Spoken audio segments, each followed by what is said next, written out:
we can get right into this. Why don't you tell the six people here right now? This will be recorded. It'll go somewhere else later on our respective Substacks, probably. But about your workshop work that you do, can you tell me and everybody else about that? Sure. So, first of all, my name is Mansi. A lot of people get it wrong, and Seth has gotten it right from day one. So, big I kudos to you for that. It's not Mansi, it's not Monsai, it's not any other variation. It's Mansi. It's like think Muncie. of your favorite Indian bread. It's naan. It rhymes with that. It's Mansi. Mm, And my Substack is called The Ripple Maker. And the reason it's called The Ripple Maker is because I love making handmade tokens of appreciation and gratitude. I watercolor, I do mixed media art, I finger paint. I basically express myself and my heart on a piece of paper. I tear it up into little bookmark sized tokens and I hand them out to strangers that I interact with every day. And sometimes it's the dentist's receptionist, sometimes it's the grocer, sometimes it's the UPS driver. We have a new driver on our circuit these days. His name is Jesus. And so I handed him one yesterday. And so that's what I do. I try to create ripples of happiness, help people know that they are seen, that they're valued. I'm not currently leading any art workshops, but I mm. do host the Ripple Room once a There we month, go. which is a live Zoom drop in. And it's basically a place for us to talk and think and be and just be in community with each other. Sometimes people show up and they make some art, sometimes people write poetry. Sometimes we just don't do anything and we chat, which is amazing. And every month I have been, well, we started last month and I decided we'll do a theme every month. So my word for the year was surrender, is surrender. And oh boy, the universe is teaching me how to do that big time. I should have chosen a different word. But we talked about surrender last month or in March. And in April, we're going to be talking about presence. That's great. And so it's kind of free form then. The group. It is free form, Okay, great. as is my art, as is my writing. It's always very organic. What do you feel like in the moment? And that's kind of what leads it. And I think it's best to not approach life with agenda. I'm learning in all my 46 years of wisdom now. Because really it's an illusion, that we control anything. We Oh don't. yeah. Yeah, I mean, you've been on my calls, my Zoom calls that I do each week. There's no agenda usually. There's maybe a theme or an idea that I'll come in with, but leave it up for the room and where the room wants to go, and trust that the right people are in that room and talking about whatever, and it'll go where it needs to go. Yeah, the dynamic of the room changes the conversation every time is what I've realized too. It's like in real life. You meet some friends at a cafe, other friends join in, and the conversation veers wherever it needs to veer, and you get out of it what you need to get out of it that day. Yeah, absolutely. And I know too, we've definitely, I think it was your first time in one of my calls, we were talking about, getting the word out and growing and this and that. And I don't mean to bring up, not negatively, but like, and the idea of like, what's enough? Like, Mhm. you do your Ripple room and you have X amount of people that show up. I do my calls and X amount of people show up. Right now, there's 13 people here and it's easy to fall into, but it's not 100. Oh my gosh, but It's 13 people are making the time to watch us live right now. How crazy is that? exactly. Exactly. Yeah, I am stoked that 13 people are That here is right now. So, awesome. No, and yeah. my Ripple room has had last time when we did it, there were 8 of us. And it was Nice. just the right amount of people because each one of us got to talk. And I don't know honestly what I would do if 20 people showed up. Because we Mhm. just have 60 minutes. And if all of us are trying to share our thoughts, and some of us won't, some of us are just going to be quietly listening, and that's okay too. But I do feel, and going back to when I joined the Social Media Escape Club, I had left behind a cumulative 10,000 people on social media. So this was maybe more than 10,000 because I have 7,000 just on Insta. So there was Insta, there was Facebook, there was YouTube, there was Pinterest, all of that stuff. I didn't get onto TikTok at any point, but Threads. And I was feeling this sense of, okay, so I am transitioning from being a full time mixed media art instructor to being something more. Instagram was just not doing it for me, especially after we went on a 30-day trip and I deleted these apps from my phone just to be more present with my family and realized after a month, hey, only 2 people checked in. They were like, out of all those thousands of followers, 2 emails. How are you? What's up? Like, And I'm going, only two people cared enough. Like this, it was a wake up call for me that I am doing this hustle and I'm trying to please the algorithm and I'm trying to be everything to everyone. And I'm doing all these reels and pouring in so much of my energy and I get like 6 likes. What's the point? So Hmm. I had started writing more about it, but Instagram does not reward long form content, which is why I came to Substack because I'm like, I have a lot of things to share and I have a lot of prose that I want to write about. And Substack seemed to be the platform for that. And in that transition, I migrated 2,400 subscribers who were all my mixed media art instructor workshop people. So they only knew of me as an artist who also happens to write well. And so I brought them over. Of course, Substack has its own algorithm going on right now. But then Mm. as we started talking, I was asking, because I'm also working on a book about these little tokens of appreciation. And I was like, I want more people to know about this. I want to amplify this message of kindness. And I feel at a loss if I'm not on social media, how will I do that? And at that point, Seth asked, well, what is enough? What if two people buy your book and it changes their lives? Does that not count for anything? And that truly, I stayed with that thought for a whole week. And I say for a whole week, like it's a very long time, but it was for me because I did nothing that whole week except think.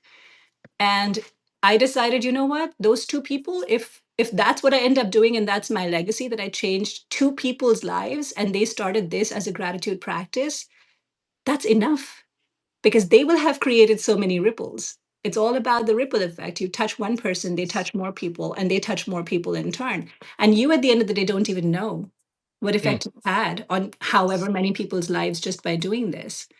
So it gave me pause. It helped me focus more on my website, which is your agenda. That's my agenda.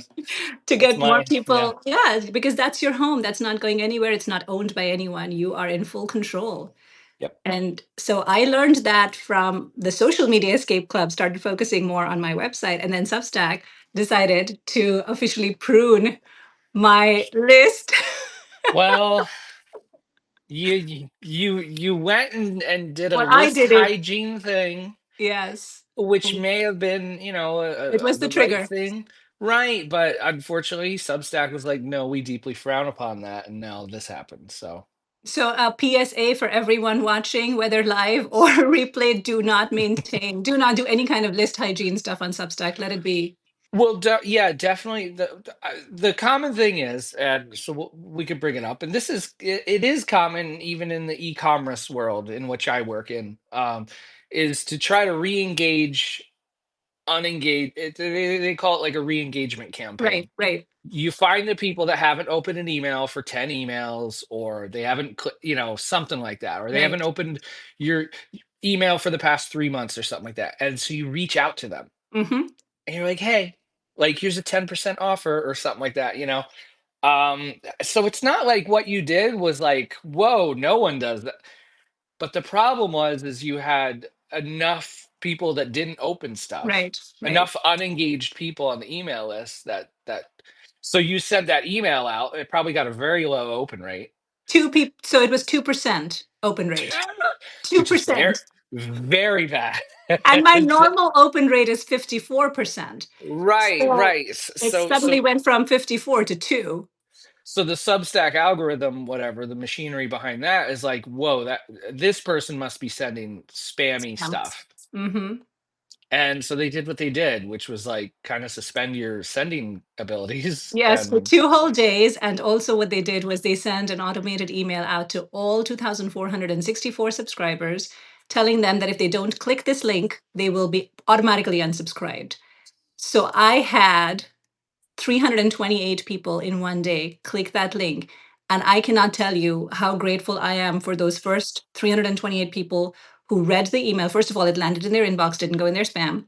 yep. And they read the email. They actually clicked on the link because they made an active choice in that moment to stay subscribed to the Ripple Maker. And Hmm. that to me means the world because those 2,400 subscribers that I had sent an email out to 862 of them who hadn't opened a single email in the last 4 months. And I was like, hey, no big deal if you don't want to be subscribed anymore. But if you do, just let me know, reply to this email. So for me, it was going back to what is enough. Yeah. 328 people from my existing list opted in. right now I think I'm close to like 467, which has been all organic since then. It's been people within the Substack ecosystem that have been joining in who don't know of my art background, who know me for who Mm, I am now mhm. in the here and now, which is also validating that, hey, I am posting content, or I shouldn't say content because for me it's not content. My essays are very heartfelt, they're very personal, they're very vulnerable. I'm really putting myself out there because going back to that notion of we don't, we all of us think this, we have this utopian image of death that we're all going to grow very old. We're going to be Mhm. like sick and we're going to be on our deathbed. We'll have done everything, checked all the boxes. Maybe there are some things we haven't gotten to in our bucket list, but we'll be surrounded by loved ones and we'll say goodbyes. I could get hit by a truck tomorrow or today. Big time. Who knows? I am living my life literally Yep. these days, one day at a time, and saying, I'm feeling all of the feelings and I am writing all of the words and I'm connecting with all of the people. I'm saying yes to the universe, but I'm also saying no to a lot of things. Hmm. And I think that's been my lesson from this, from our social media escape club conversations. The saying no and the setting boundaries. Don't just do things because everybody else. If it doesn't make sense to you, just don't do it. Yeah, I wrote that makes your point about like the here and the now. Like, yeah, I mean, I might go for a walk after this. That could be it. Yeah, Or I'm always too. I always think about like that. Some cell in my body just decides like, boop, you have this now, yeah. and you're done. And like, you just who knows. So, but not to get all morbid. But I wrote a life is precious. Just hang on. Just Yes, be in the yes. moment. But no, I wrote a post a while back, and I think it was something off of what Olivia Rafferty wrote months and months ago. Was just like it's not my job. Yeah. Like, there's so much of this of what we do, like even your email hygiene thing. Like, and I see a lot of people talk about that on Substack notes. Oh, should I do this? Should I do? It's not your job. Don't worry about it. Like your job, just send an email or not, or reply to some comments. And there's so there's a million things we could do every day to make our Substack newsletter optimized, update our about page. Like not everything's our job every day. So No, no. What are you finding is enough for you these days? enough is waking up, coffee, being able to do stuff like this. Really like it's in the past 6, 7 months that I've really like the stuff that I want to do, like with Social Media Escape Club, which for me has always just been like, I just want to help. Like, Mhm. if I can answer someone's question, like, I'm cool with that. Like, that makes me feel good. Because like a lot of us, we have jobs, Right. that pay the bills. And, a good friend of mine said, like, don't let your job, like, be the only source of fulfillment in your life. Mhm.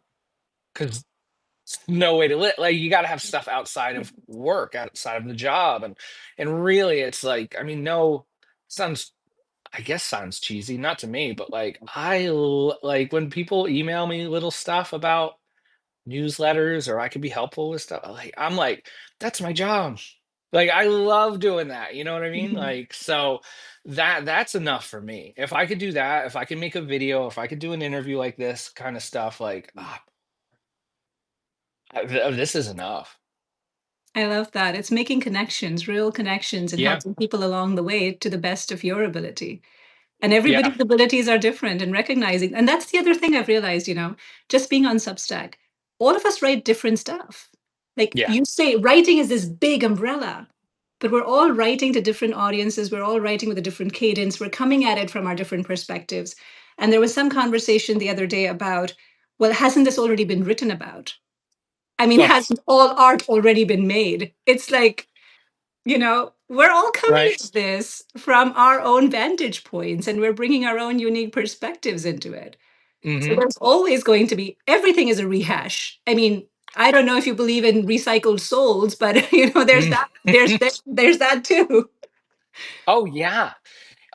Yeah, the idea that, like, if you're trying to hold out to do something truly unique that no one else is like, you can't. Like, everything, Yeah. it's just us lending our flavor and our twist to anything we do.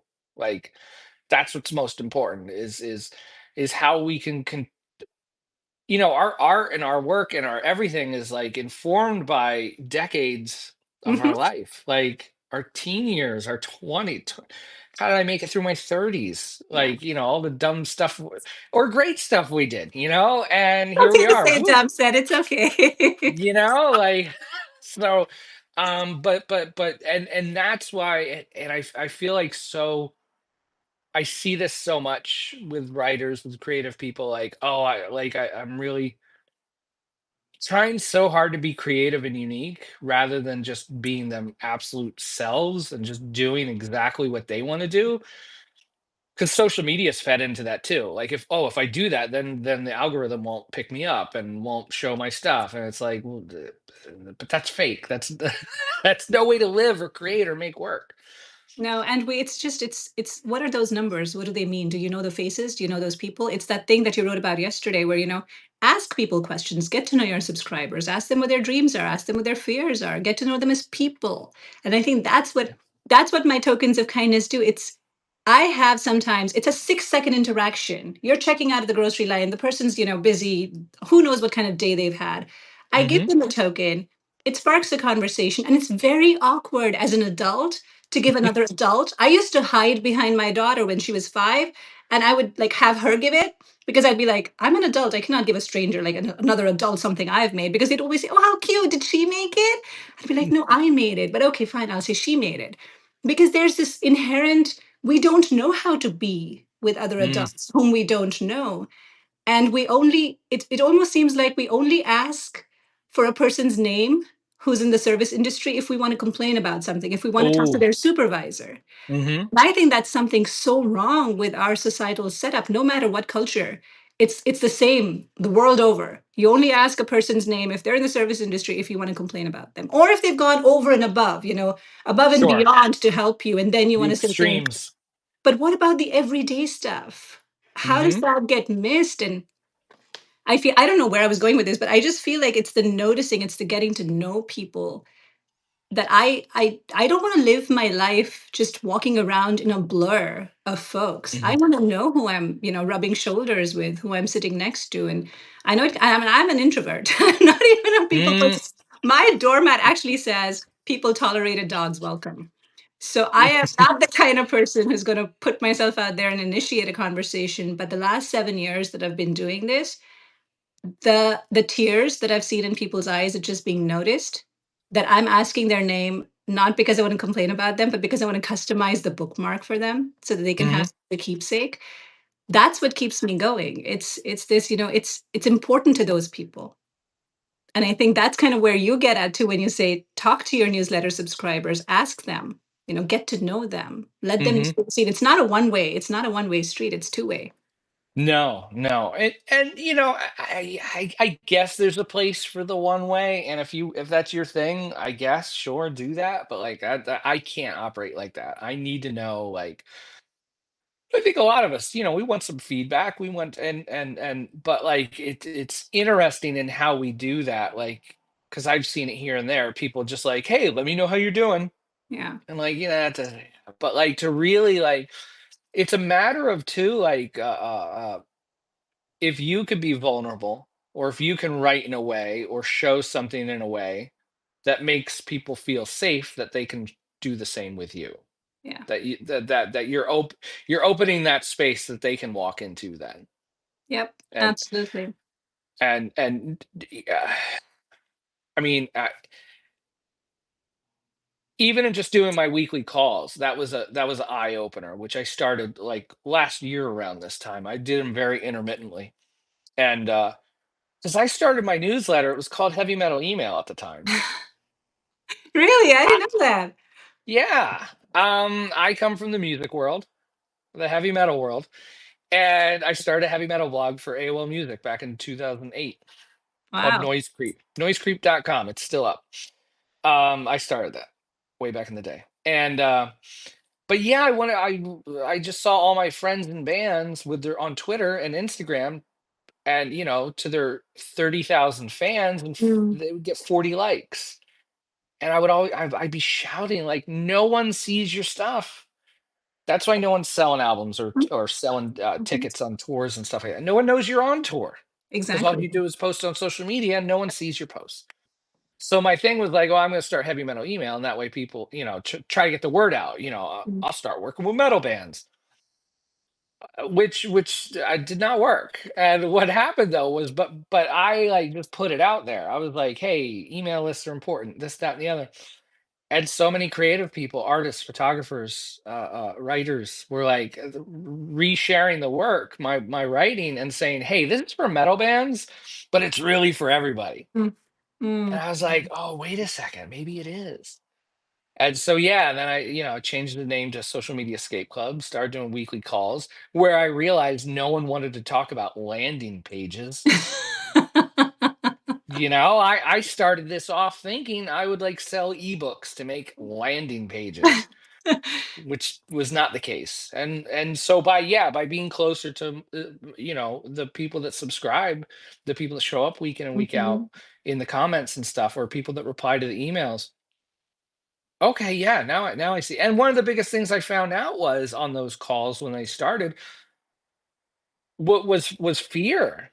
Mm. Like so many people were like, wait, if I can't do this on social media, what am I gonna do? And it's been really fun watching that turn because now on those calls, it's a bunch of confident people that are just like, I don't need Twitter. I don't, Mhm. F Facebook. I don't care. Yeah. Meta's junk. I'm doing this on my own. And it's like, whoa, this is awesome. Cause like we can complain about the social media algorithm and stuff like that to ourselves and to friends here. But like when you get a room full of creative people, and you've been in those rooms, there's Yeah. photographers, there's writers, there's musicians. We don't share the same this, that, the other.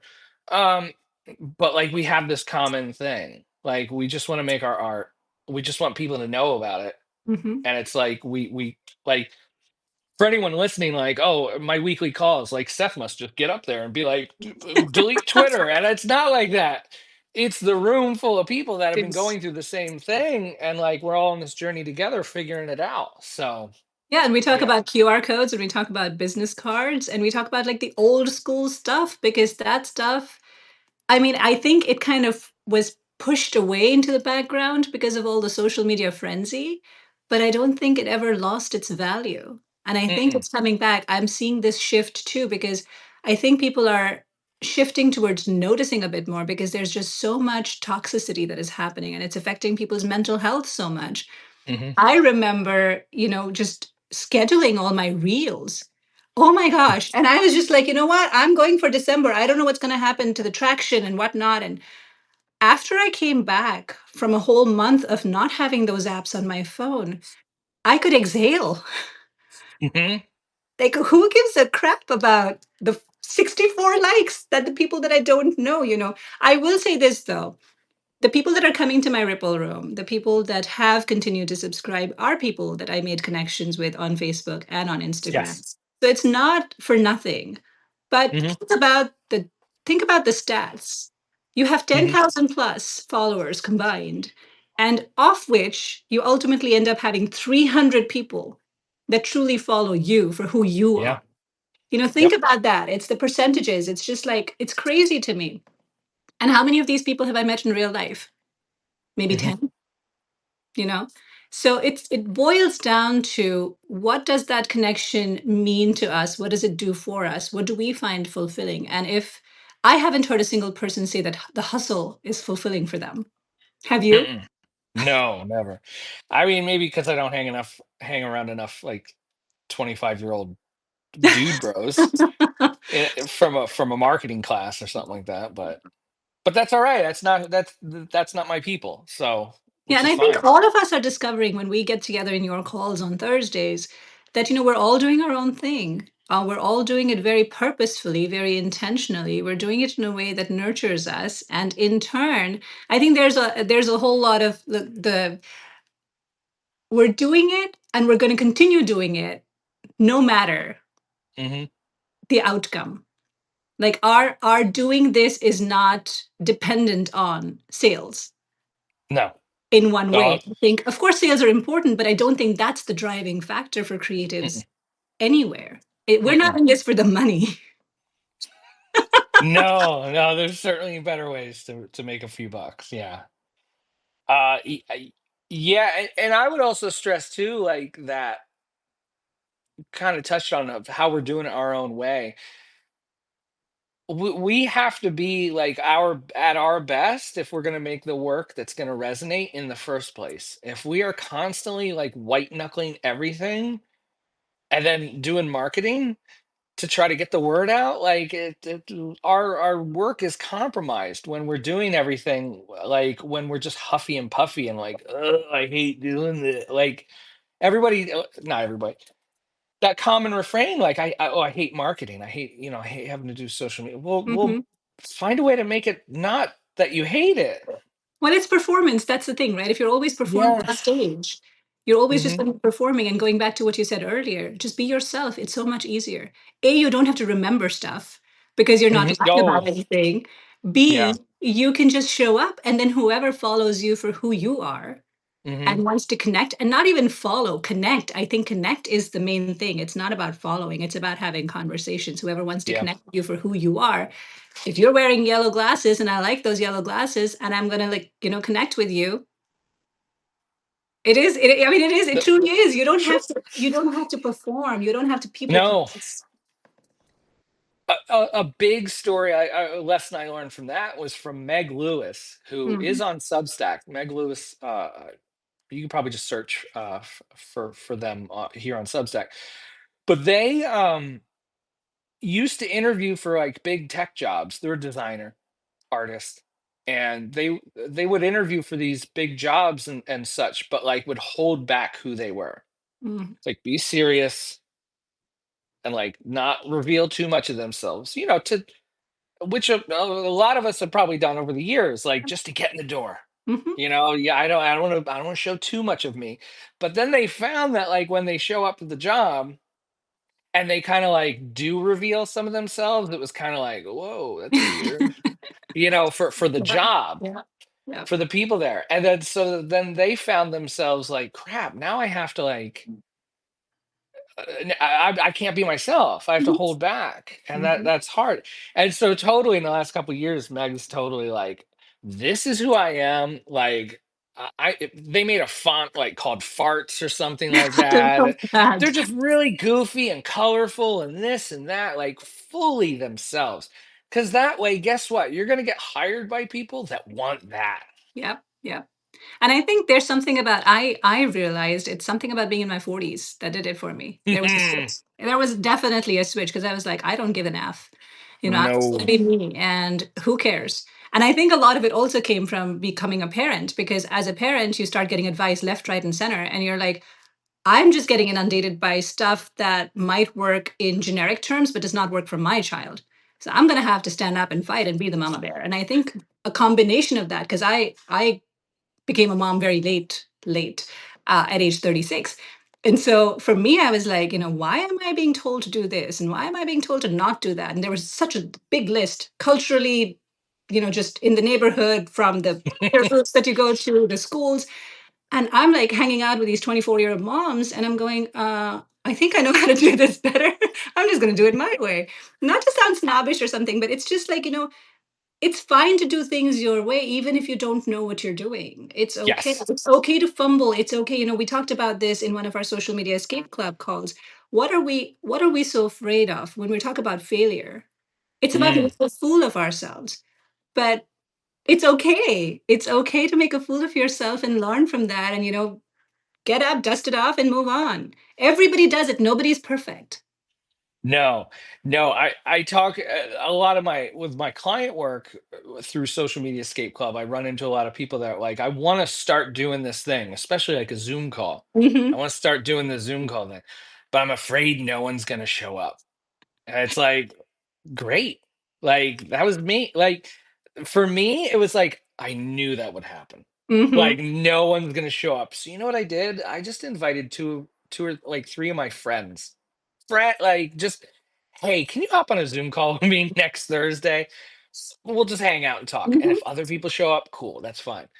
But so yeah, do it your way. Like you don't have to just like throw up this thing of like, Hey, I'm doing a Zoom call. I hope people show up. Then no one shows up, and you're like, well, that didn't work. Yeah.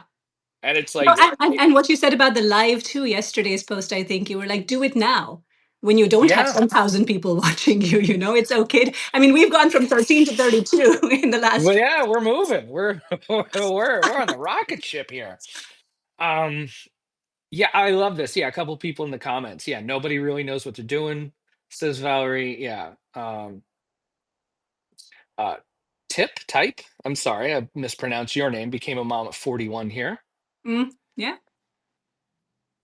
Everybody's Okay. everybody's on their own journey, they're on their own path, and the I think Yes. that it's the intersections happen when you stop forcing things. I mean, you with your metal background and me with my whatever I do, I don't even know, like every 5 years it changes. There's no way we would have met.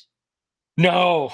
There's no common No. ground, and yet we have so much to talk about every week. Absolutely. It's Yeah. nuts to me. Yeah, the well, and gee, didn't social media really like make it so we were like there was years ago metal Twitter. There was Hmm. communities and we all stuck together in our own little worlds and stuff. And like whereas like and I find it, I don't want to well, I will like right now, like Substack's really an enjoyable place to be. I find so many amazing, smart, wonderful people.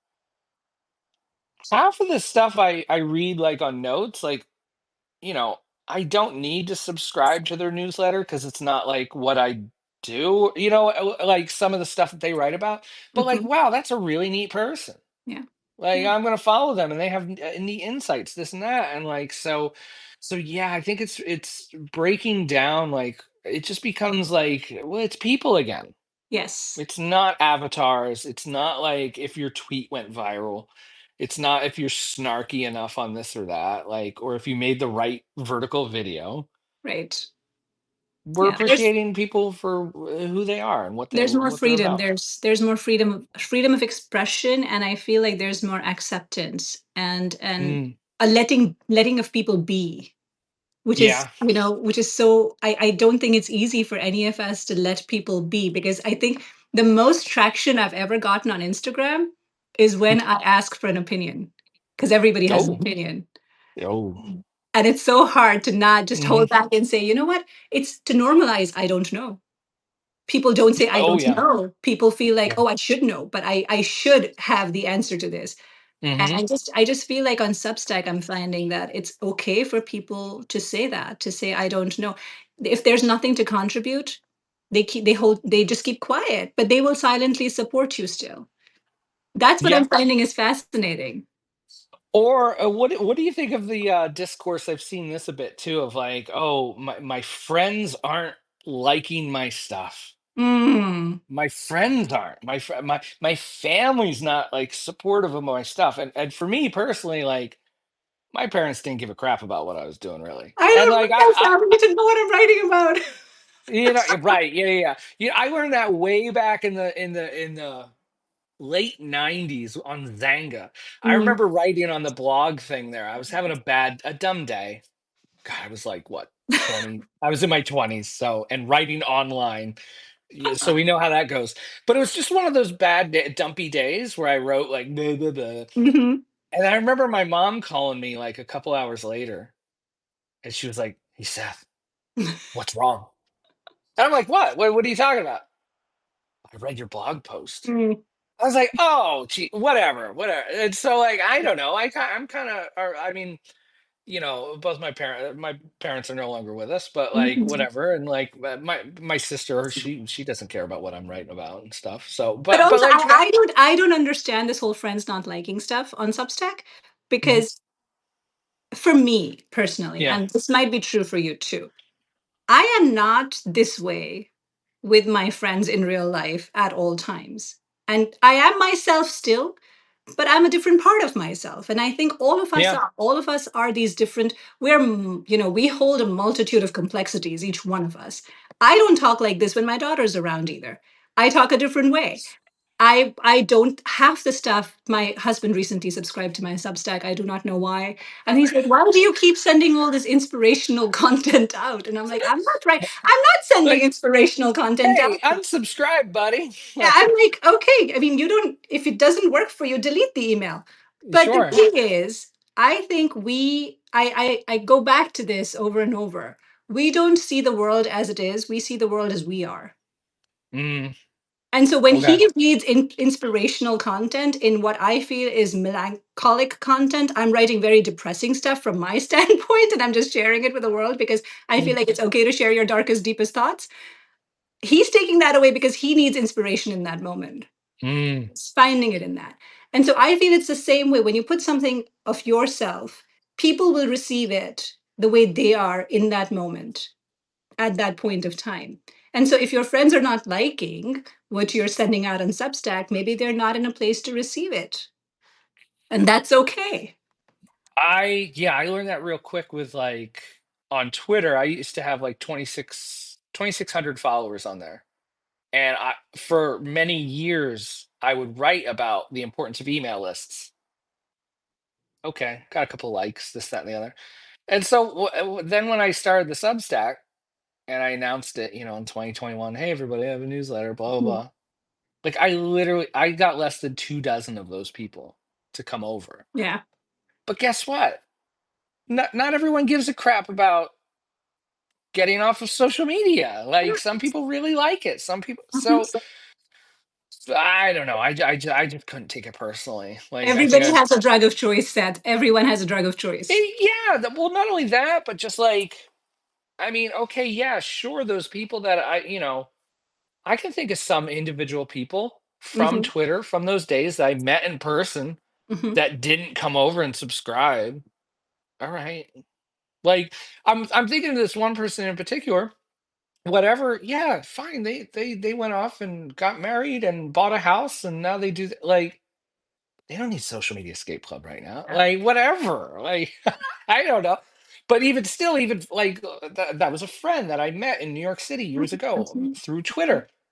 Okay, moving on. And that's the thing, the whole thing of us trying to find this validation through Mm, these numbers is what irks me because you don't need, and we're setting such wrong examples. I mean, I see that from a point of view as a mom. Because my daughter was very invested in my Instagram stuff, because she would see me, because I have this light here, I have this camera here, I have this hmm. tripod here. Like I have three cameras over here, all these different angles for what? A 30-second freaking reel? And she would Oof. see me work for 2 hours to post something for 30 seconds. And then she would come back from school. How many people liked it, Mama? I'm like, 27. And she's like, Mm, but you have 7,000 followers. So her understanding of, wait, you have 7,000 people following you, 27 people liked it, you worked on this for 3 hours, like, this does not compute. Even a 10-year-old understood that. I didn't. mhm. But it's this whole thing of, why am I trying to find my worth in this? Why am I trying to seek validation from this? Right in the stats and the numbers, Mhm. it because it's so not that I don't want to say it'll never be enough because you and I just talked about, we started this off with like what's enough. Like you it just whatever it is, it just has to be. And Yeah. like everything like because I mean honestly, like I'll put it out there. I have over 6,000 subscribers now. It's the most I've ever had on a personal email list. It's terrifying. Like be careful what you wish for. it's Yes. it's kind of scary. Like I don't not scary. I mean, I'm gonna send it and stuff like that, but like it's I never had 6,000 before. Yeah. But I'm not like I, honestly, I haven't been like I got to get to 10,000 now. Hmm. Hmm. I haven't thought that because and you've seen me write about this. The most important right now, the most important people are the 42 people on this call Hmm. right now. Yes. And you and like I'm talking to you. Thank you. Yeah, I'm glad 42 other people have showed up Mhm. to share our conversation. But like, if you have 40 people on your email list, those are your most important people. Yeah. Like the people right there in front of you, and to not get caught up in the metrics of that, or only four people liked it. I mean, just the idea, like not even your most ardent fans don't open every email. No, They no. can't, because there's They life that have life. happens. Exactly. They have their own They lives. have other important emails, like, showing up and stuff like that. They might not get to your email on a Tuesday at 8 p.m., like whatever. And so, like, but to just show up week after week, like whatever you're doing and making your work, like the Rick Rubin quote I always go back to from an old interview, like on MTV or something like that. It was just like, I just want to, back then, he said, back then we just wanted to make cool music and show it to our friends. Yeah. That's it. That was it.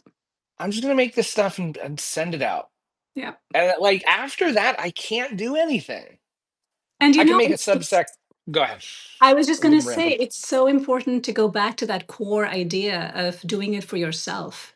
Mm. Because if it doesn't nurture you, at the end of the day, who are you doing this for? Like, it just doesn't matter. No, no. For me, I mean, I found old. I have some external hard drives, and I go dig through them every now and again. I have old text files from old blogs that I had in like 2011, 2012, Mm, and I opened some of them, and some of them look just like the newsletters I've written today. mm, That's from I do. 2012. Yeah. And like I'm gonna keep writing about this stuff. Like whatever that meme is of that woman screaming, if you want to stop me, you're gonna have to kill me. Yeah. Like literally, like I'm always going to talk about, so I have an email list. Hmm. Like as dumb and as geeky as it is, like, well, if you kind of want to do something, you should have an email. Like I'm gonna bring it up. I can't help it. Love it. So yeah, I don't know. Yeah, but absolutely, it has to be for yourself first. Like if you're if the only way to keep the momentum going is external validation, like that's a long, hard slog. Yeah, and I will say this, that in my 7 years, so I have like literally, this is work in progress right now. I'm just Yeah. constantly making these and I'm constantly handing them out. And initially there was this fear of, well, A, it's awkward as an adult to hand these to other adults. B, I didn't know if people would trash them. Honestly, I Mm. didn't think that I would go back 3 years later for my mammogram appointment and the mammogram tech would still have it in her wallet. Oh. I didn't think that. So I Oh. was doing it as an experiment for myself. When I create art, like I do all different kinds. I'm just experimenting. I'm just having fun. And then I hand it out. And then however it is received, right? And so that's why I keep coming back to, I am not seeking validation through this, but when I get a hug, when I see that smile, when I see those tears, when somebody says, "Oh, you made this for me," that is so precious in itself that if I die tomorrow, I'll die content knowing that this is what I wanted to do. Mm. And I think Yeah. that is huge for me to come to this point to say that this is enough, is okay. Because otherwise, there's just this endless ladder you're trying to climb up. It's always more. There's always more. Yeah. And I hope people don't take away from this that we're talking about being lazy. It's not about that. It's not about just, receiving everything from the Or universe as it comes. unaspiring. Yeah, it's Like neither of no, those. Both no. of us work very hard. We Yeah. do. And I think everybody who comes to the Social Media Escape Club will vouch for working very hard. I mean, I think we work harder now because it's because we don't have the crutch of social media, so Mm. to speak. But I feel like the bottom line is you cannot keep pleasing people. You cannot keep chasing that mirage. No, no, that's the big thing. And because too, when you try to please so many people, I mean, again, social media is conditioned to us. We have to get that 10,000 likes. We have to get Mhm.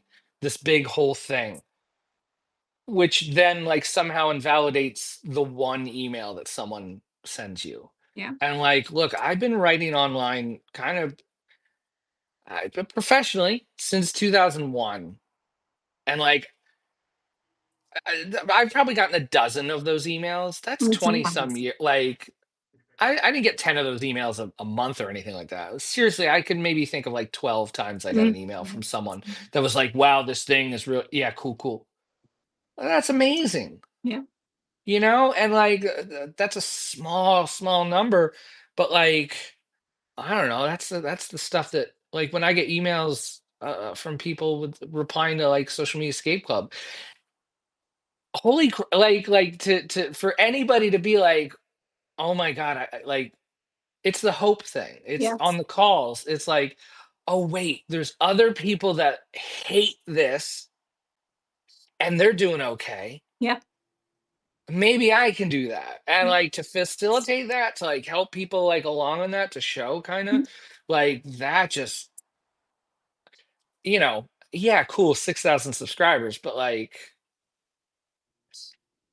Sarah Faye says it, like if I could put Facebook out of business, that Mhm. I want to put Mark Zuckerberg out of business. Like, yeah, hell yeah. Like these are horrible companies that like try to dominate and take our time and resource and attention and like life. You've seen those calculators. Yeah. If you're on social media for 2 hours a day, that's how much per month per times this. It's like what? It Like doesn't it no. doesn't talk about the brain cells that die. Or the That's a big mental, price. yeah, yeah, the It's a compare and big despair, price. No, right? it's just it's ridiculous. And I feel like, you keep going back.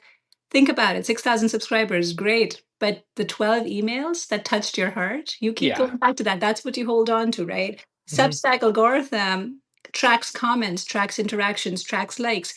But for every post I send out in the last 6 months, every single time this has happened, I get at least two emails Mm. that have at least 10 to 12 paragraphs that a person wrote. It's not the same Whoa. person always. So it's telling me that I'm connecting at a much deeper level with these people who then feel like I'm being able to hold space for them to share their stories, which they're not comfortable sharing in public as a comment. But that doesn't invalidate the interaction we're having via email, which Substack is not tracking. No. So it's Right. not all about what's getting tracked. It's about the Mm-mm. value that you're bringing, the connections that you're making. And somebody said in the comments, it's about being purposeful in your Mm. actions. Yeah.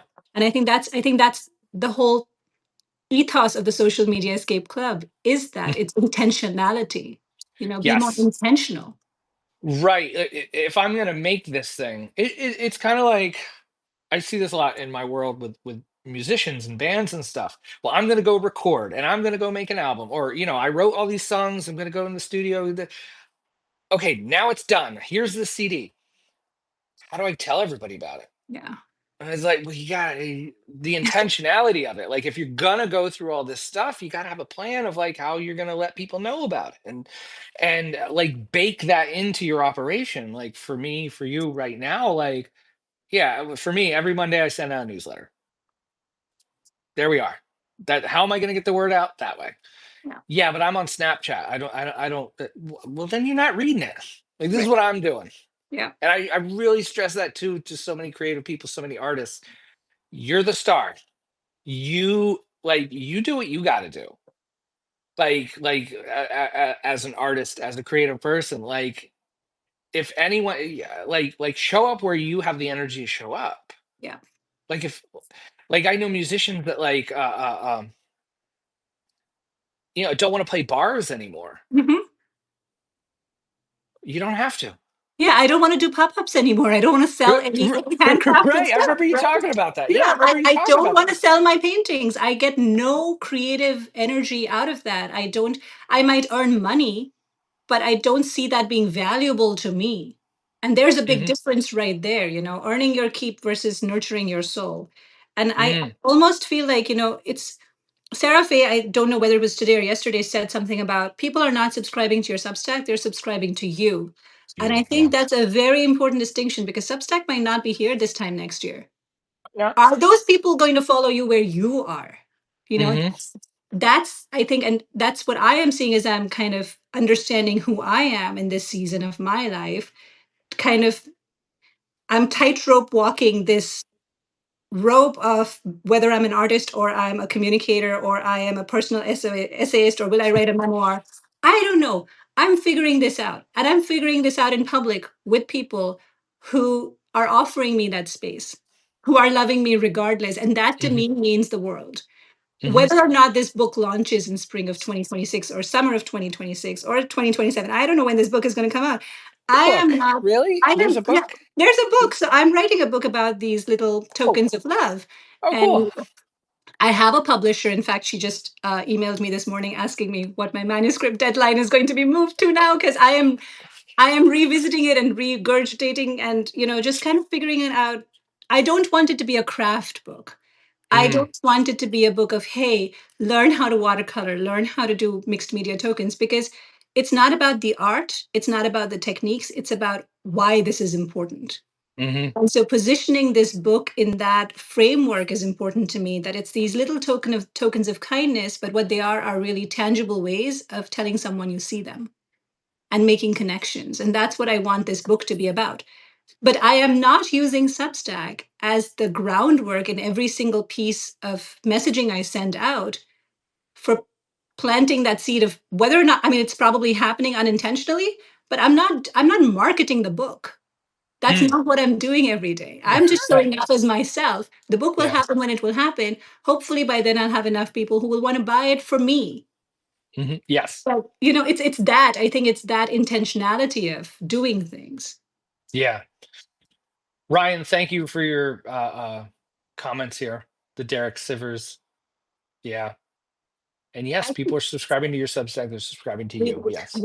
we just need to be ourselves, bottom line. And it doesn't.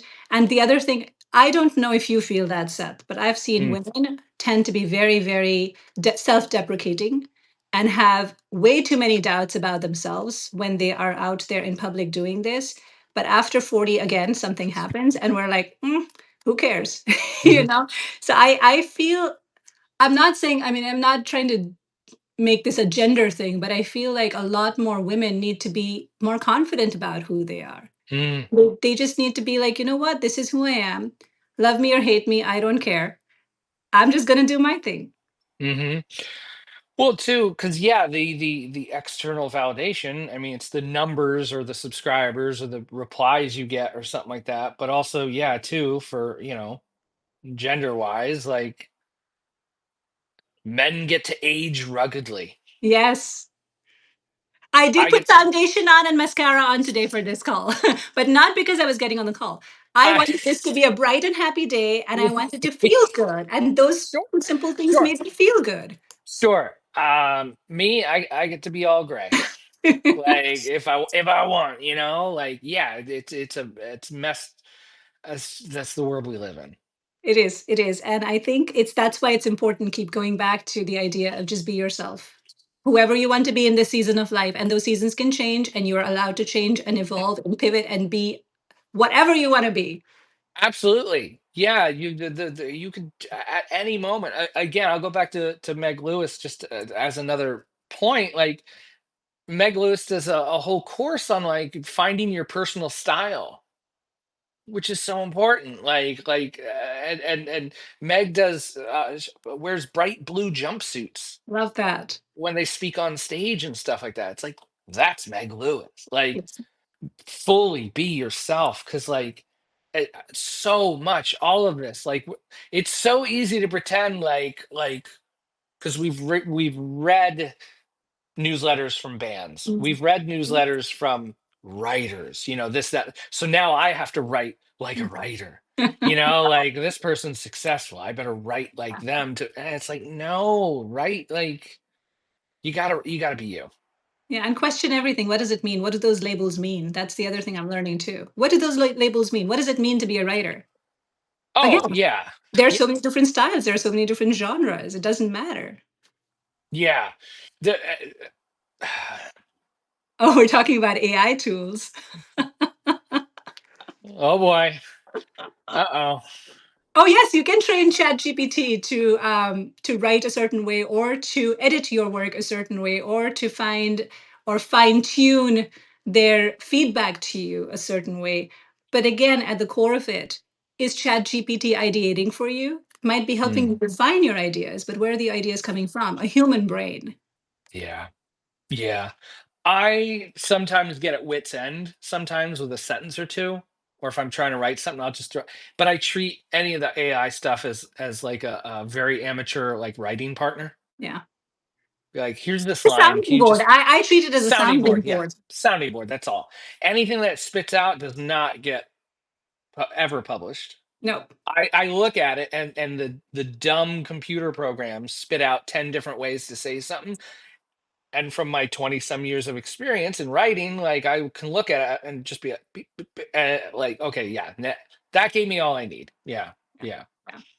Yes, as Ryan Absolutely. says here, AI is the instrument, you are the musician. Yes, yes. Exactly. You have And with this. so much of this is yeah, we can use so much computer stuff, not just AI, but we could use the recording techniques and optimize our cameras. Mhm. You were saying you have cameras set up for your Yes. thing, and you could optimize that and Mhm. filters and all that, and edit the right way. And but it's all just tools. It is. It's all It's got to just come from this. us. Yeah. It does. It has to come from the heart, and it has to be something that nurtures you at the end of the day. End of story. Yeah, that's it. Yes, if right. Let's end on that. If anything is a struggle here, like how do I grow my newsletter? Where is the place that you're finding joy and comfort in what you're doing, and just double down on that. And join the Social Media Escape Club. Hey, click up here, Yes, do and that. you can subscribe to both of our newsletters. That'd be Yes, great. And you will and thank say me. hello. You will thank me for in putting that bug in your head of joining the Social Media Escape Club, because you will find people that have nothing to do with what you do, and yet they will inspire you, and they will have you, and they will have your back, and they will message you when you send random Substack notes about being down and out, and check in on you like a real friend would.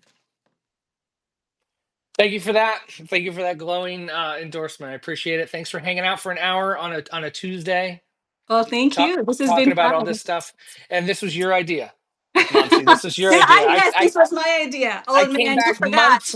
I came back months later and was like, "Hey, we should do this." And you're like, "Dummy, I sent you We this like already a talked month ago." about it. Yeah. I'm So glad. Well, I'm glad we did it at a time when more people know about Substack Live. So, good for yes, us. yeah. Yeah, for Recently, us. yep, yeah. Yes. It's taken off. So do Well, that too. thank you. Yes, awesome. Thank you so much. Have a And great I will, day, yeah, and I will see you everybody. on Thursday. We'll see you Thursday. Yeah, all Awesome. right. Goodbye, Bye. everybody. 51 people. Love Bye. it. Bye.